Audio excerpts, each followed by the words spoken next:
بسم اللہ الرحمن الرحیم۔ لاکھوں کروڑوں درود و سلام نبی کریم صلی اللہ علیہ وسلم اور ان کی آل پر۔ السلام علیکم ناظرین۔ ایک دینی پیشوا کی ایک گناہ کی وجہ سے گھر بیٹھے رسوائی۔ دینی اور ایمان افروز معلومات کے لیے ہمارے چینل دین و ایمان کو سبسکرائب کیجیے۔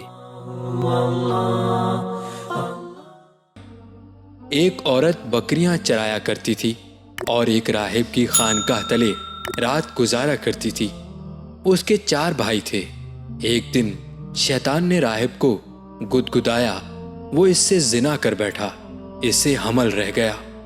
شیطان نے راہب کے دل میں یہ بات ڈالی کہ اب بڑی رسوائی ہوگی، اس سے بہتر یہ ہے کہ اسے مار ڈال اور کہیں دفن کر دے۔ تیرے تقدس کو دیکھتے ہوئے تیری طرف تو کسی کا خیال بھی نہ جائے گا، اور اگر بالفرض پھر بھی کچھ پوچھ کچھ ہو تو جھوٹ موٹ کہہ دینا، بھلا کون ہے جو تیری بات کو غلط جانے۔ اس کی سمجھ میں بھی یہ بات آ گئی۔ ایک روز رات کے وقت موقع پر اس عورت کو جان سے مار ڈالا اور کسی اجڑی جگہ زمین میں دبا آیا۔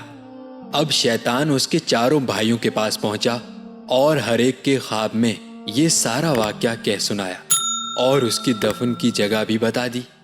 صبح جب یہ جاگے تو ایک نے کہا کہ آج کی رات تو میں نے ایک عجیب خواب دیکھا ہے، ہمت نہیں پڑتی کہ آپ سے بیان کروں۔ دوست نے کہا نہیں کہو تو صحیح۔ چنانچہ اس نے اپنا پورا خواب بیان کیا کہ اس طرح فلاں عابد نے اس کی بہن سے بدکاری کی، پھر جب حمل ٹھہر گیا تو اسے قتل کر دیا اور فلاں جگہ اس کی لاش دبایا۔ ان تینوں میں سے ہر ایک نے کہا مجھے بھی یہی خواب آیا ہے۔ اب تو انہیں یقین ہو گیا کہ سچا خواب ہے۔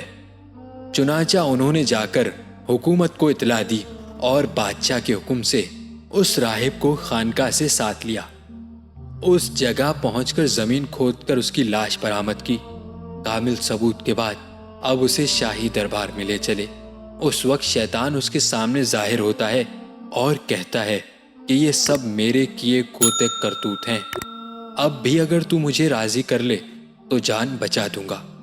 اس نے کہا جو تو کہے۔ کہا مجھے سجدہ کر لے۔ اس نے یہ بھی کر دیا۔ بس پورا بے ایمان بنا کر شیطان کہتا ہے میں تجھ سے بری ہوں، میں تو اللہ تعالیٰ سے جو تمام جہانوں کا رب ہے ڈرتا ہوں۔ چنانچہ بادشاہ نے حکم دیا اور پادری صاحب کو قتل کر دیا گیا۔